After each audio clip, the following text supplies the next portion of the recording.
ალბათ ყველა დამეთანხმებით, რომ კომპიუტერულმა ტექნოლოგიამ ჩვენი ცხოვრების გარკვეული ნაწილი მნიშვნელოვნად გაამარტივა. მათი დახმარებით ყოველდღიურობა ბევრად მოქნილი გახდა. ბევრისთვის კი რადიკალურადაც კი შეიცვალა. განსაკუთრებით ის ხელს უწყობს ახალგაზრდებს სასწავლო პროცესში, როდესაც კომპიუტერის დახმარებით არაერთი მნიშვნელოვანი პროექტის გაკეთებაა შესაძლებელი. ის ექიმებისთვის დიაგნოზის დასასმალად გამარტივებული საშუალებაა. მოკლედ, დიზაინერების, არქიტექტურების და ზოგადად ნებისმიერი პროფესიის წარმომადგენელთათვის ეს გამოგონება ბევრი დადებითი ფუნქციის შემცველია. უნდა აღინიშნოს, რომ კომპიუტერის პროგრამული უზრუნველყოფა არის ის მთავარი ბირთვი, რომლის დახმარებით ჩვენი კომპიუტერები, ნოუთბუქები, სმარტფონები და ტელევიზორებიც კი მუშაობენ და ასრულებენ თავის ფუნქციას. პირველი კი, რაც პროგრამულ უზრუნველყოფაზე გვახსენება, ალბათ Microsoft-ია, რომლის მნიშვნელოვანი ინოვაციური Windows და Surface პროგრამების პაკეტი შეუცვლელი დამხმარეა ამა თუ იმ საქმეში. როგორც მიხვდით, დღევანდელი ჩვენი გადაცემა სწორედ Microsoft Corporation-ს მიეძღვნება.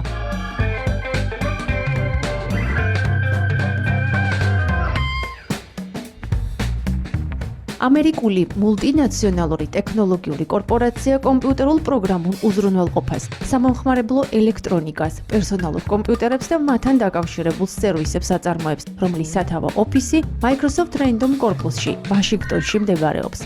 მისი ყველაზე ცნობილი პროგრამული პროდუქტებია Windows ოპერაციული სისტემების ხაზი, Microsoft Office კომპლექტი და Internet Explorer-ი, Edge web ბრაუზერები. 2020 წლის Fortune 500-ის სიაში შემოსავლებით 21 ადგილი დაიკავა შეერთებული შტატების უმსხვილესი კორპორაციების რეიტინგში. ეს იყო მსოფლიოში ყველაზე დიდი პროგრამული უზრუნველყოფის მწარმოებელი შემოსავლების მიხედვით წლების განმავლობაში, რომელიც Alphabet-ის, Amazon-ის, Apple-ისა და Meta-ს გვერდით მოიაზრება. Microsoft-ი Bill Gates-ისა და Paul Allen-ის მიერ 1975 წლის 4 აპრილს დაარსდა. ყველაფერი სტუდენტური წარმოწყებით დაიწყო, თუმცა მისი მასშტაბების ზრდა საუკუნეების მოთხოვნებთან ერთად დამფუძნებლების და მათთან მომუშავე გუნდის ნიჭიერების შედეგიც გახდათ.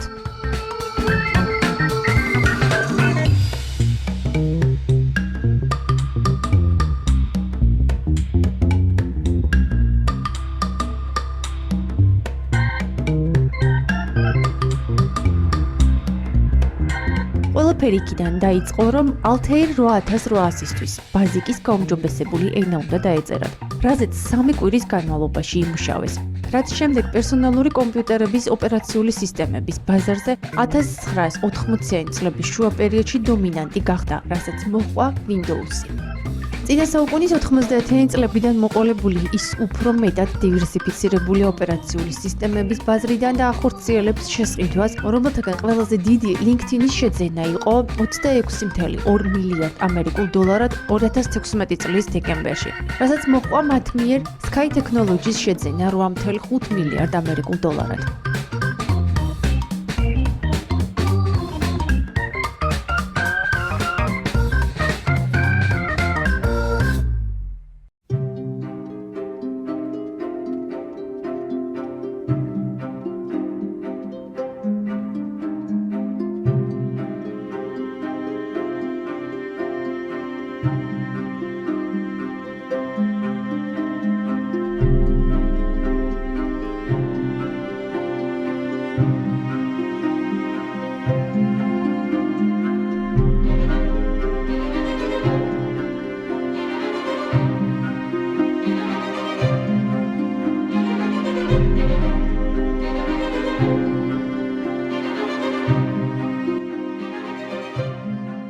რაც შეეხება კომპანიის დამაარსებელს, William Henry Gates მესამეს, ის დაიბადა 1955 წლის 28 ოქტომბერს სიეტლში.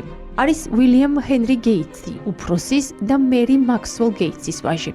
მისი წარმოშობა მოიცავს ინგლისურ, გერმანულ და ირლანდიურ-შოტლანდიურ გენებს. მისი მამა ცნობილი ადვოკატი იყო, ხოლო დედა მსახურობდა First International Bank სისტემისა და United Way of America-ს დირექტორთა საბჭოში. Gates-ის დედის ბაბუაც ეროვნული ბანკის პრეზიდენტი გახდათ. მოკლედ, მთელი ოჯახი სხვადასხვა სფეროში მოღვაწე წარმატებული ადამიანები იყვნენ. Gates ყავს 2 და, უფროსი კრისტი და უმცროსი ლიბი. მშობლებს სურდათ, რომ მას იურისტის კარიერა გაეგრძელებინა. ოჯახის ძალისხმევის მიუხედავად, მისი გზა განსხვავებული მიმართულებით მიდიოდა და მაშინ ვინ წარმოიდგენდა თუ რა პერსპექტივები ჰქონდა ახალგაზრდა მაწულს. 13 წლის ასაკში ჩაირიცხა კერძო მოსამზადებელ სკოლაში, სადაც თავისი პირველი კომპიუტერული პროგრამაც დაწერა. 17 წლის ასაკში გეიცმა ალენთან ერთად შექმნეს საწარმო სახელწოდებით Trove of Date, სადაც Intel 8008 პროცესორზე დაფუძნებულ პროგრამაზე მუშაობდნენ. 1972 წელს ის მსახურობდა კონგრესის წარმომადგენელთა პალატაშიც. იყო ეროვნული დამსახურების მეცნიერი, როდესაც დაამთავრა ლაიქსაიდის სკოლა 1973 წელს. ჰარვარდში ყოფნისას გეიცმა გაიცნო თანაკურსელი სტივ ბალმერი, რომელთან ერთად შემდეგ არაერთი საინტერესო პროექტი განახორციელა. წლების შემდეგ სწორედ ბალმანმა ჩაანაცვლა გეიცი Microsoft-ის აღმასრულებელი დირექტორის თანამდებობაზე. თუმცა ამაზე მოგვიანებით, მანამდე კომპანიის დაარსების ისტორიას გავყვეთ.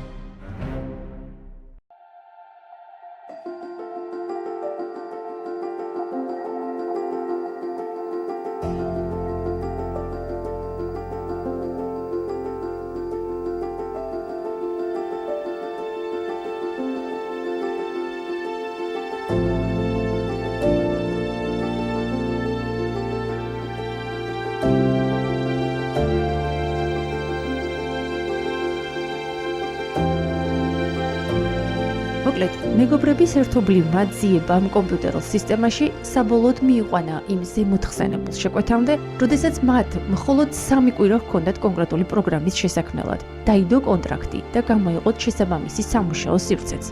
მეგობრებმა გადაწყვიტეს კომპანიისთვის სახელიც დაერქმეთ და გარკვეული ვერსიების გადახედვის შემდეგ მივიდნენ საერთო აზრამდე Microsoft-ი. სწორედ ამ მომენტიდან იწყება ბრენდის ისტორიაც. თავდაპირველად დეფისით დაწერილი ორი სიტყვა საბოლოოდ გაერთიანდა, ისევე როგორც ბილისა და ალენის სკოლის მეგობრობით შემდგარი ახლად ჩამოყალიბებული კომპანია. ეს 1975 წელი იყო. ამ დროს ბილი სულ რაღაც 20 წლის გახლდათ. რა თქმა უნდა, მხოლოდ ერთი კონტრაქტი საკმარისი არ იყო კომპანიის შესაქმნელად და ისიც უნდა აღინიშნოს, რომ დიდი მოთხოვნებიც არ იყო. ინფორმაციის მატარებელი პერფობარათები, რომლებიც პოლისა და ბილის მიერ შეიქმნა, თითოეული $150 იყიდებოდა. ამის გარდა არაერთი იდეა გადაამუშავეს, რომლის საშუალებით ფინანსური მოგების მოზიდვაც იქნებოდა შესაძლებელი, თუმცა, რა თქმა უნდა, ყველა წარმატება არ მოიტანა. რამდენიმე წლის განმავლობაში შექმნილი კომპიუტერული ენები და ბაზიკი 1978 წელს Apple-მა და Radio Shack-მა სრულად გამოისყიდეს. ამ ახალმა ენამ პოლ ალენს მსოფლიო აღიარება მოუტანა, რასაც ICP-ის $1 მილიონ ოდენობის პრემიაც კი მოჰყვა.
ოთხმოციან წლებში კომპანიისთვის ყველაზე მნიშვნელოვანი იყო IBM შეთავაზება ოპერაციული სისტემების შემუშავება მათი პერსონალური კომპიუტერებისთვის.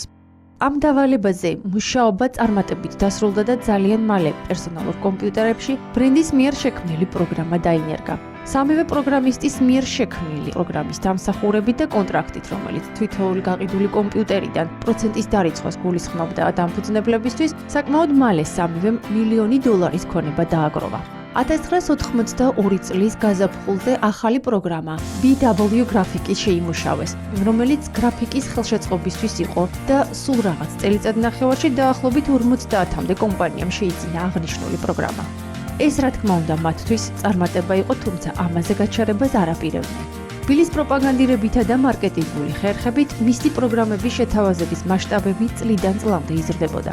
ამ დროისთვის პოლი კომპანიის 36% ფლობდა, გეიტსი კი 64%-ს. თუმცა, ყოველს გასაკვირად 1993 წელს ალენმა საკუთარი ძილი გაყიდა და კომპანია დატოვა. იმ დროისთვის ეს მოულოდნელი გადაწყვეტილება გაურკვეველი მიზეზით მოხდა. თუმცა 28 წლის შემდეგ, როდესაც ალენმა წიგნი გამოსცა, იქ წერს, რომ კომპანიის დატოვების მთავარი მიზეზი ბილის მიერ ფინანსებზე კონცენტრირების გამო მოხდა, რაც მასთან მუშაობას შეუძლებელს ხდიდა. ასეა თუ ისე, მისი წასვლის შემდეგ კომპანიამ მაინც განაგრძო მუშაობა და უკვე 1995 წლისთვის გეიტსის მიერ შემუშავებული პირველი პროგრამა Windows 1 გამოდის, ოპერატიული სისტემა, რომელმაც მომენტალურად იპოვა მომხმარებელი.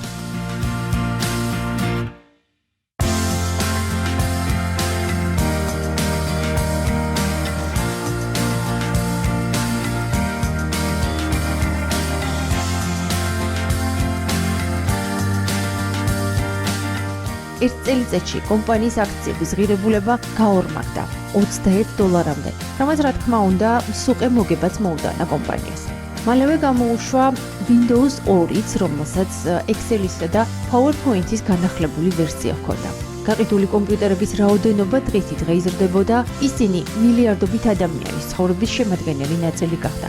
ეტაპობრივად თითქმის ყველა სფეროში დაინერგა კომპიუტერის მოხმარება, რაც თავის მხრივ კომპანია Microsoft-ის შემოსავლებზეც მოქმედებდა. 1990 წელს Microsoft-მა წარმოადგინა Microsoft Office-ის კომპლექტი, რომელიც აერთიანებდა ცალკეულ აპლიკაციებს, როგორიცაა Microsoft Word, Excel და ამასთან Office-იც და Windows-ის დომინანტური გახდა მათ შესაბამის სფეროებში. 90-იანების დასაწყისში კომპანიის წლიური შემოსავალი $1 მილიარდ აღემატებოდა. Microsoft-მა დაიწყო თავისი შეთავაზებების ხელახალი განსაზღვრა და პროდუქციის ხაზის გაფართოება კომპიუტერულ ქსელში მთელი მსოფლიოს მასშტაბით. ახალი კომპანიების რამდენიმე გამონაკლისის გარდა, Microsoft-ი იყო ერთადერთი ძირითადი და შემდგარი კომპანია, რომელიც საკმარისად სწრაფად მოქმედებდა, რათა პრაქტიკულად თავიდანვე ყოფილიყო მსოფლიო ქსელის ნაწილი. სხვა კომპანიები, როგორებიც იყო მაგალითად Borland-ი, WorldPerfect-ი, Novell-ი, IBM-ი და Lotus-ი, რომლებიც ბევრად უფრო ნელა ადაპტირდებოდნენ ახალ სიტუაციასთან, Microsoft ბაზარზე დომინირების საშუალება მისცეს.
კომპანიამ გამოუშვა Windows 95, ეს იმავე წლის 24 აგვისტოს მოხდა სრულად ახალი სამომხმარებლო ინტერფეისით, ახალი ღილაკით და საინტერესო ფუნქციებით.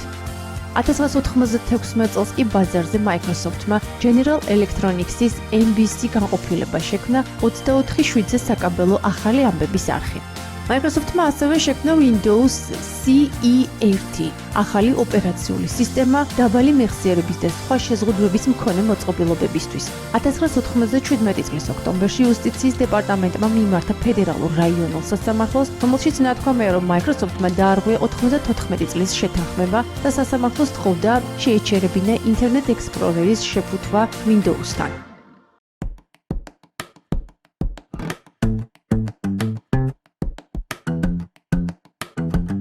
2000 წლის 13 იანვარს Bill Gates-მა აღმასრულებელი დირექტორის თანამდებობა გადასცა Steve Ballmer's, Gates-ის კოლეჯის ძველ მეგობარს და კომპანიის თანამშრომელს. ამასთან შექმნა ახალი თანამდებობა, როგორც იყო პროგრამული უზრუნველყოფის მთავარი არქიტექტორი და თვითონ ამ თანამდებობაზე გადაინაცვლა. სხვადასხვა კომპანიებმა, მათ შორის Microsoft-მა ჩამოაყალიბა სანდო გამოთვლითი პლატფორმების ალიანსი 99 წელს უსაფრთხოების გაზრდისა და ინტელექტუალური საკუთრების დასაცავად ტექნიკისა და პროგრამული უზრუნველყოფის ცვლილებების იდენტიფიკაციის გზით. 2001 წლის 25 ოქტომბერს Microsoft-მა გამოუშვა Windows XP, რომელიც აერთიანებდა ოპერაციული სისტემების mainstream-ს და NT ხაზებს. კომპანიამ იმავე წლის ბოლოს დაიწყო Xbox-ების წარმოებაც. შემოვიდა ვიდეო თამაშების კონსოლები ბაზარზე, სადაც დომინირებდა Sony და Nintendo.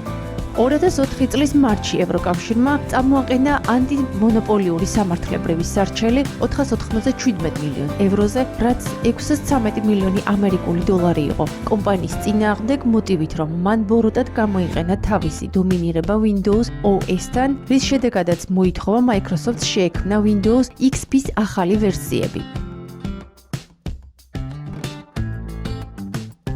2005 წლის ნოემბერში გამოვიდა კომპანიის მეორე ვიდეო თამაშების კონსოლი, არსებობდა ორი ვერსია, ძირითადი $299 ღირდა, დელუქსი კი $399. 2006 წელს Microsoft-მა გამოუშვა ციფრული მედია პლეიერების Zune-ის სერვისები. ის გაფართოვდა Microsoft-ის წინა ტექნიკის ვალდებულებებზე, ორიგინალური Microsoft Mouse-ის შექმნის შემდეგ.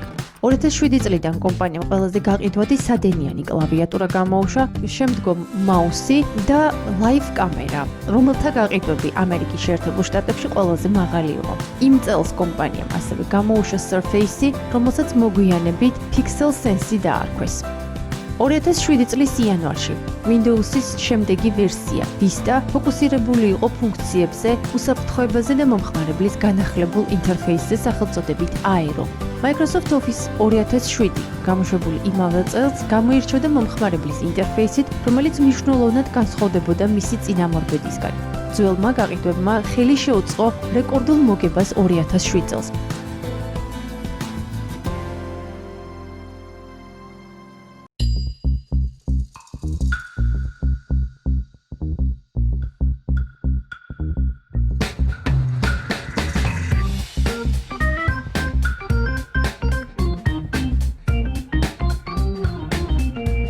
ევროკავშირმა დააწესა კიდევ ერთი ჯარიმა 899 მილიონი ევროს ოდენობით Microsoft-ის წინააღმდეგ 2004 წლის 27 თებერვალს გადაწყვეტილებით შეუსაბამობის გამო და განაცხადა, რომ კომპანიამ დააკისრა კონკურენტებს არაგონივრული ფასების საკვანძო ინფორმაციისთვის სამუშაო ჯგუფისა და ბექ-ოფისის სერვისების შესახებ. Microsoft-მა განაცხადა, რომ იგი შესაბამისობაში იყო და რომ ეს ჯარიმები წარსულ საკითხებს ეხებოდა, რომელიც უკვე მოგვარებული გახდათ.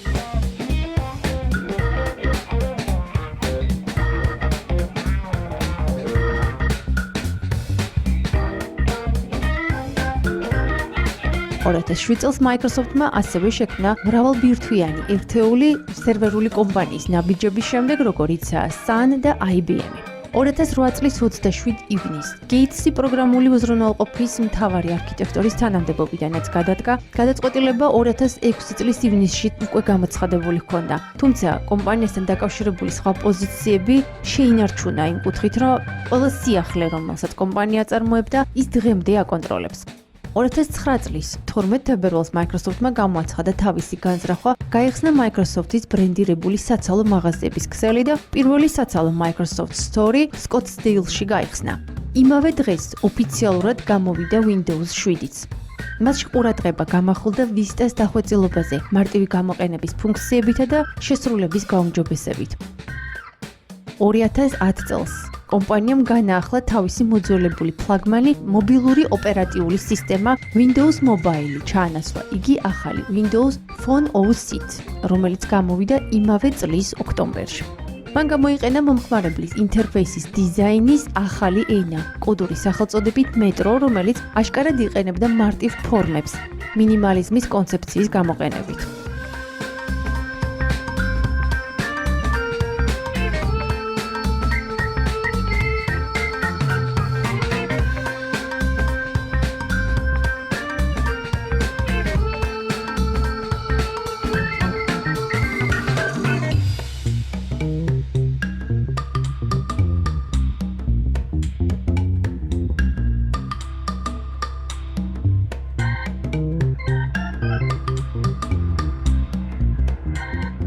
Microsoft-ი არის ღია ქსელის ფონდის დამფუძნებელი წევრი, რომელიც 2011 წლის 23 მარტს დაიწყო. ეს არაკომერციული ორგანიზაცია ორიენტირებულია ღრუბლოვანი გამოთვლითი ინიციატივის მხარდაჭერაზე, სახელწოდებით Software Defined Networking. ინიციატივა მიზნად ისახავს ინოვაციების დაჩქარებას სატელეკომუნიკაციო ქსელებში, უკაბელო ქსელებში, მონაცემთა ცენტრებში და სხვა ქსელურ სფეროებში პროგრამული უზრუნველყოფის მარტივი ცვლილებების გზით.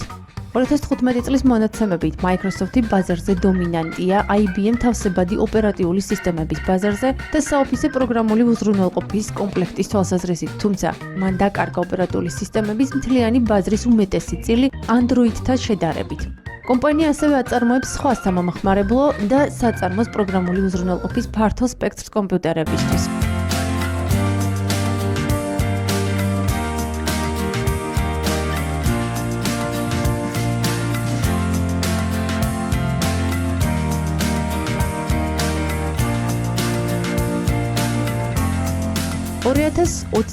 წლის მონაცემებით Microsoft-ს აქვს მეოთხე ყველაზე მაღალი გლობალური ბრენდის შეფასება. თავისი არსებობის განმავლობაში ბრენდის მიერ საოპერაციო სისტემების ძალიან დიდი რაოდენობა გამოვიდა და მისი მუშაობის პრინციპებიდან გამომდინარე მისახვედრია, რომ სამომავლოდ ჯერ კიდევ ბევრი სიახლე გველის. რა თქმა უნდა, წლების განმავლობაში მაღალი კონკურენტული გარემო მოწინავე ტექნოლოგიურ ბრენდებთან არაერთხელ გამხდარა კომპანიის რყევების მიზეზი, თუმცა იმის გათვალისწინებით, რომ დღემდე Windows-ი ერთ-ერთი ყველაზე მოთხოვნადი სისტემად ითვლება, პასუხობს მის ხარისხსაც. ამ წლების განმავლობაში პროგრამების სოლიდური ბიბლიოთეკა შეიქმნა, რომელთა გარეშე რთული წარმოსადგენია ნებისმიერი პერსონალური კომპიუტერი. რა ამოცანაც უნდა იყოს თქვენს წინაშე, აუცილებლად იპოვით 1, 5 ან 10 პროგრამას, რომელიც გადაგაჭრევინებთ საკითხს. რა თქმა უნდა, ზოგიერთი მათგანი უნიკალურია და სხვა დანარჩენ პლატფორმებზე ვერ შეხვდებით. 2019 წელს კომპანიის მიერ აბსოლუტური რეკორდი დამყარდა. Microsoft-ის საბაზრო კაპიტალიზაციამ $1 ტრილიონ ამერიკულ დოლარს გადააჭარბა. მანამდე ასეთ მოცულობამდე მხოლოდ Amazon-ი და Apple-ი ადიოდნენ.